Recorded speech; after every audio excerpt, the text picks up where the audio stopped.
there was once a gang back in the old Texas. They were known as the Traveling Seven. They traveled all over Texas until one day they stopped at a bar. A Mexican walked in. His name was Ringo.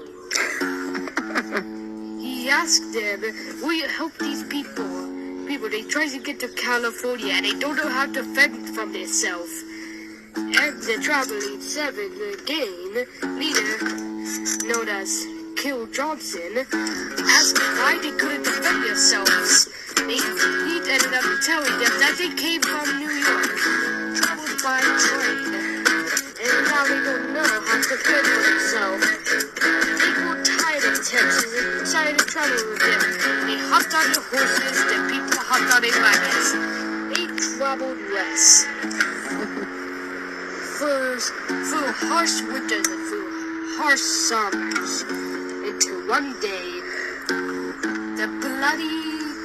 the goddamn knife bloodies came up. They started shooting at the people. They wanted to steal everything. They fought them off with all the bullets and guns. It lasted for 3 whole days. And on the third day, they were all dead. 30 people were dead. And all of the women were crying about their dead husbands. And some of the kids became orphans of their 2 dead parents. So now they had to travel with their old grandparents now. And it was started getting harder and harder until they reached Nevada. They thought they were about to call quits, but the people said, no, we need to make it to the Pacific Ocean. That's where we want to stay. As they grew tired, idiots came up to them and pointed their guns and arrows. They asked them why they were following them. As they said, we didn't know we were following them. As they found out they were going to the same place, it turns out the American army drove them out of their lands, and they were traveling west. As the great leader promised the Indian leader that he would protect him from the army, since he was a Civil War veteran, he got taken away from his mom and dad when he was only 17.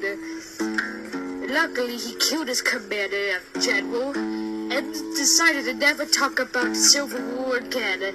He's wanted by some of the Confederate soldiers. The Confederate soldiers hated him for killing his own commander. They shook hands and they traveled west. Until one day the U.S. Army came up to them and they pointed their rifles at them, waiting to kill everybody for working for the Indians. Until a massive gunfight happened. And it turns out the old commander was the gang leader's best friend back in the Civil War. As they started crawling, getting ready to shoot at each other, one of them he saw first. They were divided a lot, but the commander shot his own pinky finger off.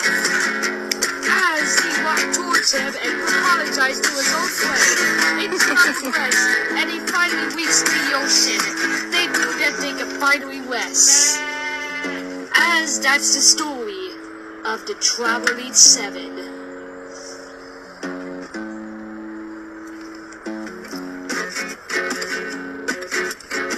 As the town grew and grew, a statue was put in there for their honor and for their greatness, to taking those people and protecting the Indians for all those years.